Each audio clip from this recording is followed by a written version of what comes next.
Kanalıma hoş geldiniz. Bugün sizlere orkidelerin çiçek dalı çıkarmasını kolaylaştıracak doğal bir gübre hazırlayacağım. Orkideleriniz kış ayına girmenize rağmen halen çiçek dalı çıkarmıyorsa mutlaka orkide bakımını gözden geçirmeniz gerekiyor.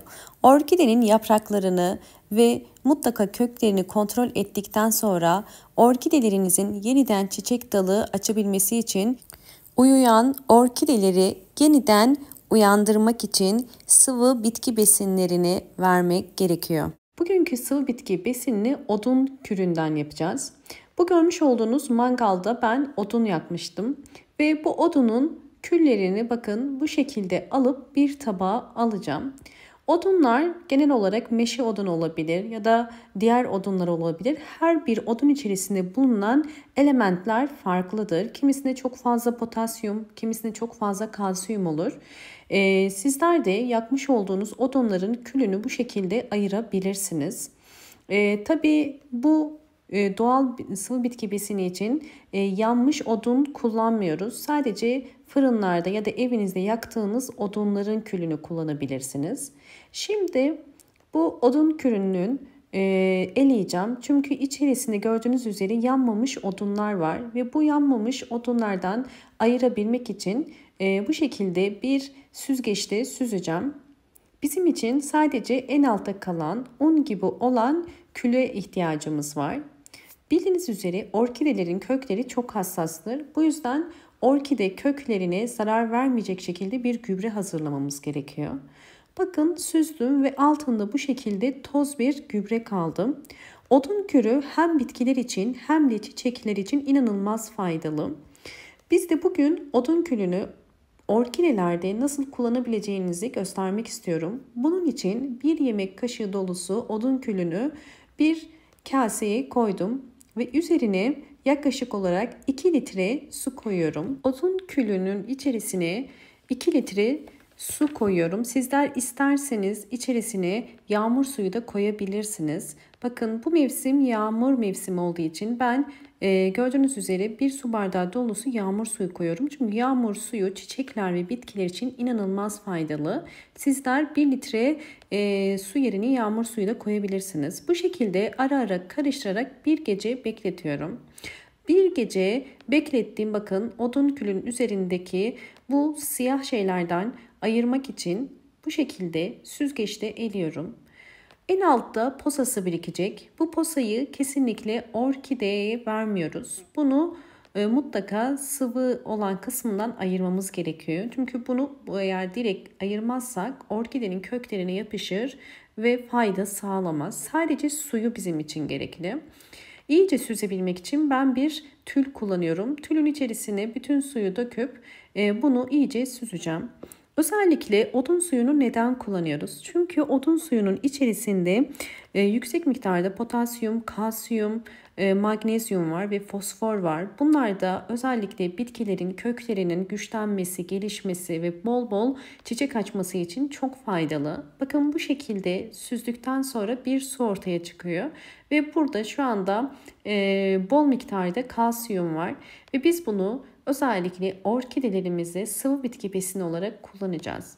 Odun külü sıvı bitki besini vermeden önce sizlere özellikle diğer bir kullanım alanından da bahsetmek istiyorum. Bakın orkide yapraklarında bu şekilde hastalıklar olabiliyor. Bu bir mantar hastalığı değil fakat gördüğünüz üzere yaprak su toplayarak tamamen eriyor. Bu tarz hastalıklardan kurtulmak için odun külünü kullanabilirsiniz.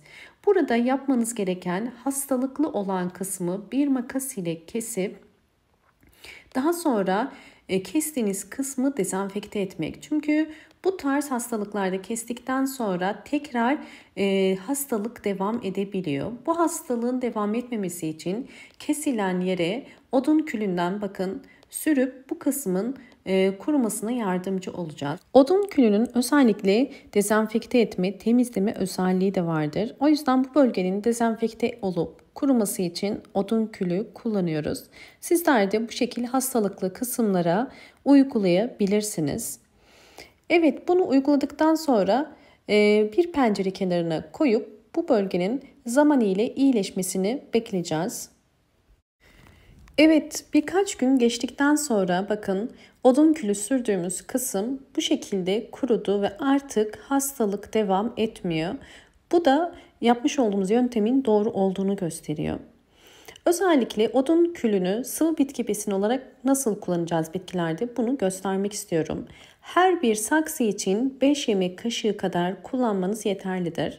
Her zaman dediğim gibi sıvı bitki besinlerini kesinlikle çok fazla vermeyin. Ve bu karışımı ayda bir kere vermeniz yeterlidir. Daha sık aralıklarla vermenize gerek yoktur. Hemen size sonrasındaki gelişmeleri de göstermek istiyorum.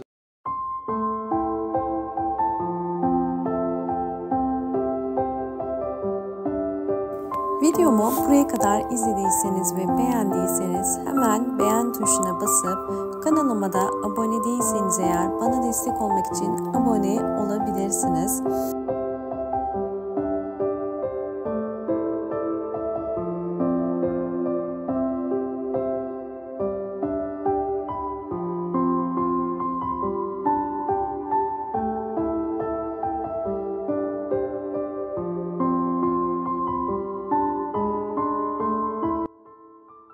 Kış ayında her bir orkideniz için 5 yemek kaşığı kadar bu sıvı bitki besininden verebilirsiniz.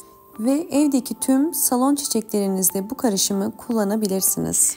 Gördüğünüz üzere elimde bol çiçekli bir orkide var. Bu orkidem yine vermiş olduğum sıvı bitki besinleri sayesinde birden fazla çiçek dalı çıkardı. Bu gördüğünüz ana dal bir çiçek dalı ve yan dallardan da bakın birçok çiçek dalı çıkardı. Eğer düzenli aralıklarla sıvı bitki besinlerini verirseniz orkideniz kısa sürede çiçek açacaktır. Ve gördüğünüz üzere birden çok çiçek dalı çıkardım.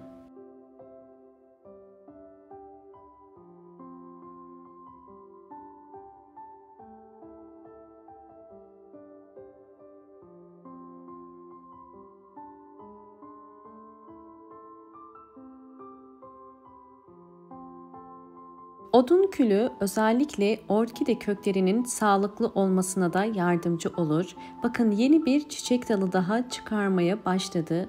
Bu anlattığım püf noktalara dikkat ederseniz orkideniz kısa sürede hem yeni kökler hem de yeni yapraklar çıkaracaktır.